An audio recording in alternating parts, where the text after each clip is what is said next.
everyone, I'm Chelsea. I'm Felicia. I'm Nathania. I am Terence. And in today's video, we're going to present to you the often daunting topics of bankruptcy. Well, while no business wants to contemplate the possibility of bankruptcy or being a creditor to a bankrupt company, understanding the laws and regulations surrounding bankruptcy is crucial. This knowledge not only helps protect your interests, but also ensures that you are not taken advantage of. Together, we will provide you with a quick and comprehensive understanding surrounding bankruptcy. So, grab a seat and let's make learning about bankruptcy a little enjoyable. But before we dive deeper, let's first understand the basic legislation that regulates this process. In Indonesia, the legislation governing bankruptcy is Law Number 37 of 2004, entitled Bankruptcy and Postponement of Debt Payment Obligations. And there are also some important terms that you will have to understand beforehand. First is bankruptcy.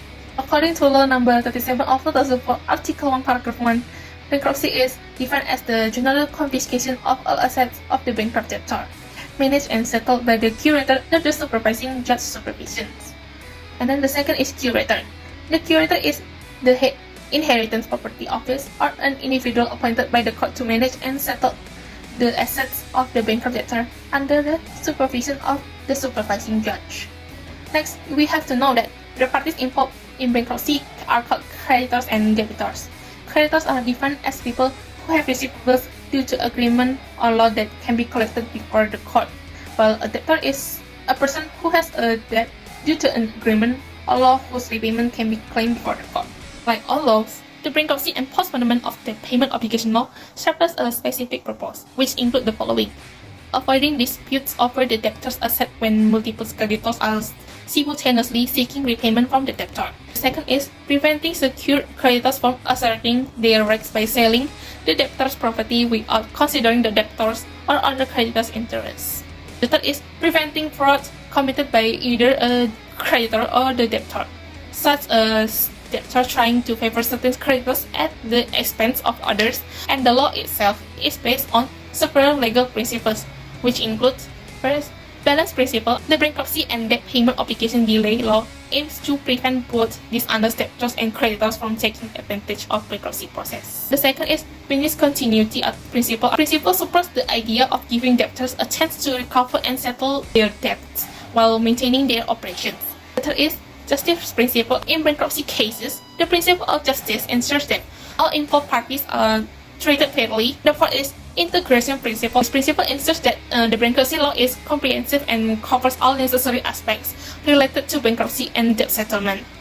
Let us move on to the text of the statute, starting with the condition of bankruptcy. Condition for filing a bankruptcy petition and regulated in Article 2, Paragraph 1 of Bankruptcy and Postponement of Debt Payment Obligations Law, which states that a debtor who has two or more creditors and does not pay in full at least one debt that is due and collectible will be declared bankrupt by a court decision, either at the debtor's own request or at request of one or more creditors. The request can be also submitted by the public interest attorneys. It is also important to consider who is eligible to file for bankruptcy. The eligible parties are as follows. 1. Creditors or several creditors. Creditors here include three types: concurrent creditors, preferential creditors, and separatist creditors. Concurrent creditors are creditors who must share with other creditors proportionally. They are not encumbered by security rights. Such creditors are also known as unsecured creditors in common law. Preferential creditors are creditors who are prioritized over other creditors to receive payment from the proceeds of the bankruptcy estate, provided that the assets have been encumbered with a specific security interest for the benefit of that creditor. Such creditors are also known as secured creditors in common law. Separatist creditors are creditors who have special rights granted by law, which gives them priority over concurrent and preferential creditors. 2. The debtor themselves. A debtor can file for bankruptcy against themselves voluntarily if they meet the requirements. 3. Public prosecutors for public interest. The public prosecutor can file for bankruptcy on the grounds of public interest, provided that the conditions to file for a bankruptcy are met. 4. Bank Indonesia. If the debtor is a bank, the application for bankruptcy can only be submitted by Bank Indonesia. Number 5. We have OJK. If the debtor is a securities company, stock exchange, clearance and guarantee institution, or depository and settlement institution, the application for a bankruptcy declaration can only be submitted by the capital market supervisory agency. Next, we have the Minister of Finance. If the debtor is an insurance, reinsurance, pension fund, or state-owned enterprises that operate in the public interest sector, the application for a bankruptcy declaration can only be submitted by the Minister of Finance. The decision on bankruptcy petitions or related matters are determined by the commercial court, whose jurisdiction covers the area where the debtor is legally based. In accordance with this provision, the bankruptcy petition is submitted to the authorized Chief Justice of the Commercial Court. The clerk of the Commercial Court will register the bankruptcy petition on the day it is submitted and provides a written receipt signed by the authorized officer dated the same as the registration date. Within the maximum of 3 days after the petition is registered, the court will review the petition and set a date for a hearing. Upon the request of the debtor and based on sufficient reasons, the court may postpone a hearing until a maximum of 25 days after the petition is registered. The Bankruptcy and Postponement of the Debt Payment Obligations Law requires that bankruptcy declarations be decided as soon as possible and executed promptly. Next topic, legal effort.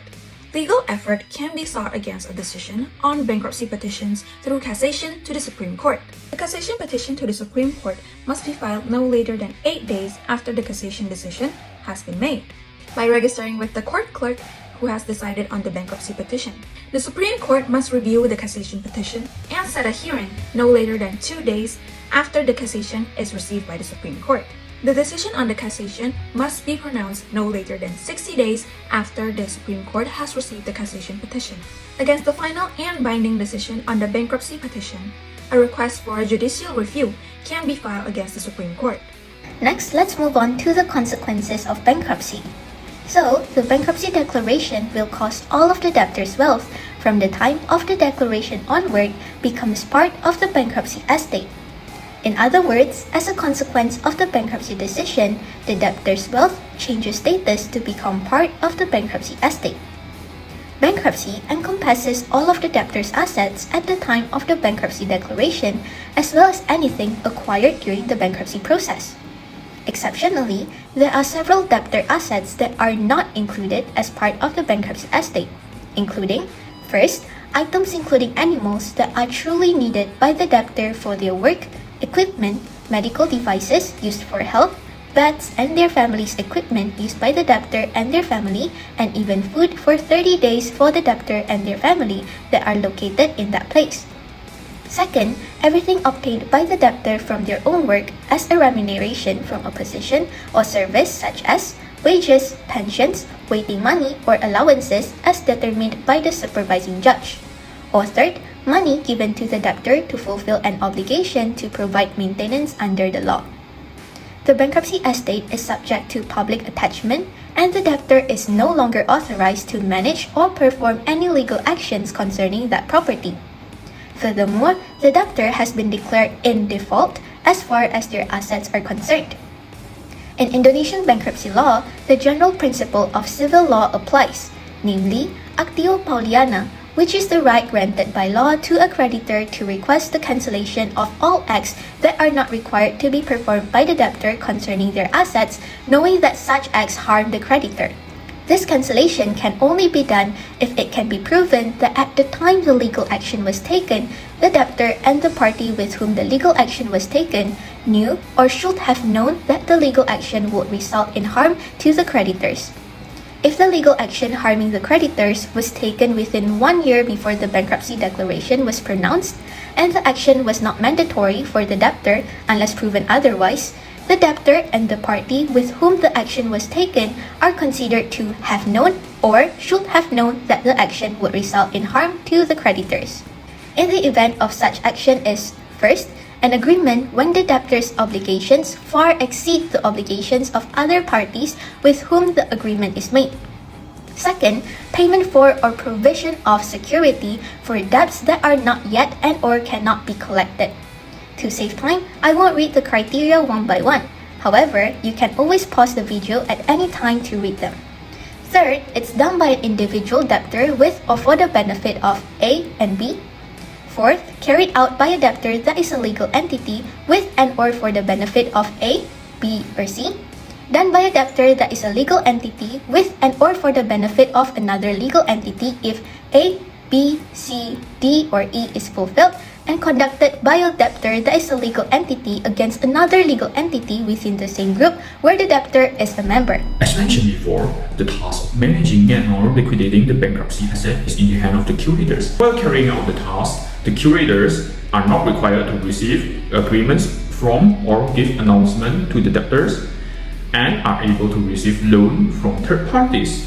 When receiving loan from the third parties, curators need to burden bankruptcy asset to pledges, fiduciary guarantees, liens, mortgages, or other property collateral and must receive approval from the supervising judges.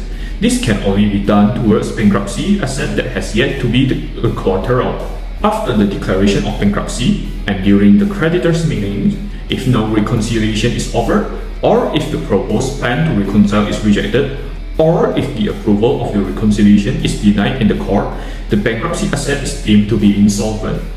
After the bankruptcy asset is in the state of insolvency, the supervising judges must conduct creditor meeting on the time and place that have been decided to hear the creditors out regarding the settlement of the bankrupt asset. If during the creditors meeting, no reconciliation plan is offered, or if the proposed plan to reconcile is rejected, the curator or creditors present at the meeting may propose that the debtors company should be continued or should continue their business. This proposal must be accepted if it is approved by creditors representing more than half of all recognized and unsecured debt. However, upon request of the creditors or trustee, the supervising judges may order the discontinuation of the company. Subsequently, the curator must proceed with the liquidation and sale of all bankruptcy assets. We will now talk about the conclusion on bankruptcy. After the accounts receivable of the creditors are paid completely, bankruptcy will be concluded. At this point, the curators are to 1. Announce the conclusion of bankruptcy in Berita Negara Republik Indonesia and newspapers. 2. Give responsibility regarding the management and the settlement to the supervising judges at most 30 days after the conclusion on bankruptcy. And finally, to submit all documents regarding bankruptcy asset to the debtor with legitimate proof of receipt. Now that we have discussed all the statute, let's look at how it is implemented in a real-life case that occurred not long ago. This case is none other than the bankruptcy of Kresna Life. Here's the synopsis. Kresna Life failed to pay for their insurance programs because of liquidation problems which involved their investment portfolio. The liquidation problems stated by Kresna Life happened because of the pandemic in 2020. However, they still failed to pay back their claims. Therefore, 6 creditors that put their money on their insurance programs attempted to sue Kresna Life. On 10 December 2020, the court decided that Kresna Life will be given debt payment obligation delay temporarily for 45 days. The court also agreed to grant reconciliation for them on 18th of February 2021. However, the court's decision has violated several statutes, which caused the creditors to submit a cassation petition. The violations are as follows. Only OJK may determine which insurance companies are to be declared bankrupt or granted debt payment obligation delay. The 6 creditors who requested for Kresna Life, an insurance company, to be declared bankrupt are not the Minister of Finance but individual creditors. The 6 creditors did not have any legal standing whatsoever. The court interpreted the statutes regarding the fact that only OJK may determine which insurance companies are to be declared bankrupt when the statute initially is already clear and not vague. And finally, the initial decision from the court is considered as a fundamental error. It violated a legal principle, lex specialis derogat legi generali, as the court decision was based on the statutes talking about government administration. Looking at the decision of the Supreme Court, it is decided that the debt payment obligation delay is to be discontinued. The subsequent reconciliation is also to be discontinued, as it happened after the decision to grant debt payment obligation delay to the debtor. As both are discontinued, the debtor must be declared bankrupt, and therefore, after the decision of the Supreme Court, Kresna Life was declared bankrupt on the 8th of June 2021. Thank you for watching and see you later.